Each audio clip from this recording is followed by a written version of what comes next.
अम्बा जी भगवान शिव से विलग होकर अपने शरीर को भस्म किया, हिमालय के यहां जाकर के पार्वती जी के रूप में प्रकट हुए। हिमालय पुत्री पार्वती बाल्यावस्था से ही निरंतर ध्यानस्थ रहना शिव अनुराग में। जब किशोर अवस्था हुई, किसी से कोई संभाषण नहीं करती थी माता जी, हर समय भगवान शिव के ध्यान में निमग्न रहना, कठोर तप करना शुरू कर दिया। जो बिल्व पत्र सूख कर गिर जाते थे, माता जी उसको अपने मुख में रख करके पा लेती। एक बिल्व पत्र, अपर्णा, शरीर सूखने लगा। माता जी का नाम अपर्णा, भारी तपस्या। भगवान शंकर को एकदम बोध हुआ कि सती का जन्म पार्वती के रूप में हिमालय के यहां हो चुका है और वो हमारे लिए कठिन तपस्या कर रहे हैं। तो सप्त ऋषियों को बुलाया और उनसे कहा कि जाओ इनके प्रेम की परीक्षा लो। जानते हैं, सब कुछ जानते हुए भी ये होता है। जैसे लोग कहते हैं भगवान जानते हैं अपने भक्तों को, तो परीक्षा क्यों लेते हैं?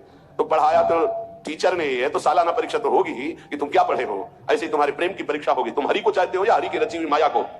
हरि की हुई रची हुई माया में आकर्षित हो गए तो 0 आ जाएगा, और हरि की तरफ देखते रहे, माया से बच गए तो नंबर आ जाएंगे। 100 के 100 आते हैं, यहाँ 98 96 नहीं आते।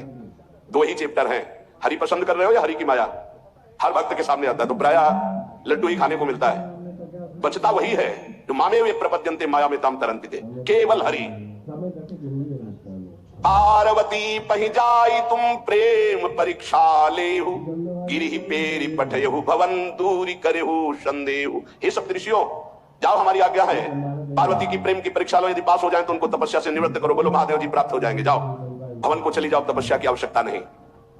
ऋषियों ने जाकर के पार्वती जी को देखा, मानो मूर्तिमान तपस्या विराजमान हो, अस्थिमात्र हो रहे शरीर, सूखे पत्ते बिल्व के। मुनि बोले, हिमांचल नंदिनी, इतना कठोर क्या प्राप्त करना चाहती हो? किसकी आराधना कर रहे हो? तुम्हारा लक्ष्य क्या है? यदि हम सुनने के अधिकारी हो तो आप कृपा करके बता सकते हैं। पार्वती जी ने कहा, मन बड़ा सकुचाता है आपसे ये बताने में, आप लोग कहीं मेरी हंसी ना उड़ा दे जो मेरा लक्ष्य है। मैंने भी बहुत सिखाने की कोशिश की, लेकिन मेरा मन नहीं मान रहा, हट पकड़ लिया है। क्योंकि मेरे गुरुदेव ने मुझे जो आकर के बचपन में बता दिया, मैं वही हृदय से स्वीकार कर ली। मनु हट परा सुनई न सिखावा, चहत बारी पर भीति उठावा। नारद कहा सत्य सुई जाना, बिनु पंखन हम चाही उड़ाना। मुनियो, वैसे आप भी हंस दोगे, ऐसा लगता है जैसे हम भारी प्रबल धारा में बालू का बांध बनाना चाहती हैं। कहां भगवान शिव और कहां मैं? मेरे गुरुदेव नारद ने बचपन में आकर के कहा, तुम्हारे पति देवाधिदेव महादेव होंगे। बस मैं तब से अपने पति की प्राप्ति की आराधना कर रही हूं। पता नहीं आप मेरी बात सुनकर हंसेंगे कि मानो बिना पंखे के मैं आकाश को छूना चाहती हूं। ऋषि हंस पड़े और कहा, बात तो सही है, पर्वत से उत्पन्न हुई हो इसलिए तुम्हारी बुद्धि भी हमें लगता है जड़ ही है। नारद के उपदेश से आज तक किसी का घर बसा है? नारद के उपदेश से किसी का घर बसा है? अरे जिस जिसका उपदेश किया उसको बैरागी बना दिया, गृहस्थी तो बनाया नहीं। नारद उपदेश सुनकर किसी का घर बसा हो ऐसा तक प्रमाण नहीं है। देखो, दक्ष के पुत्रों को उपदेश किया, 10,000 को 1,000, लौट कर नहीं आए, सब बैरागी बन गए। चित्रकेतु को उपदेश किया, घर चौपट हो गया। प्रहलाद जी को उपदेश किया, पूरा हिरण्यकश्यप का नाश हो गया। नारद सिख जे सुनहि नर नारी, अवसि होई तजी भवनु भिखारी। तुम्हारे गुरु नारद जी की जो सीख सुना बर्बाद हो गया, बाबा जी बन गया, भजना नंदी बन गया। वैसे हम बताएं, नारद जी हैं बड़े कपटी, ऊपर से साधु का चिन्ह, अंदर से कपट। क्या कपट? उसके संसार का नाश कर देते, भगवान से जोड़ देते। मुझे नारद जी की बात कम समझ में आती है। ये उल्टा बोल रहे ऋषि परीक्षा के लिए, गुरु निष्ठा हटाने के लिए, समझ रहे हो? पार्वती जी ने कहा बचपन में मेरे गुरुदेव ने बता दिया, वही मैं। नारद जी की बात आज तक घर किसका? जो नर नारी नारद की बात सुने भवन त्याग करके भिखारी बन गया, प्रमाण है।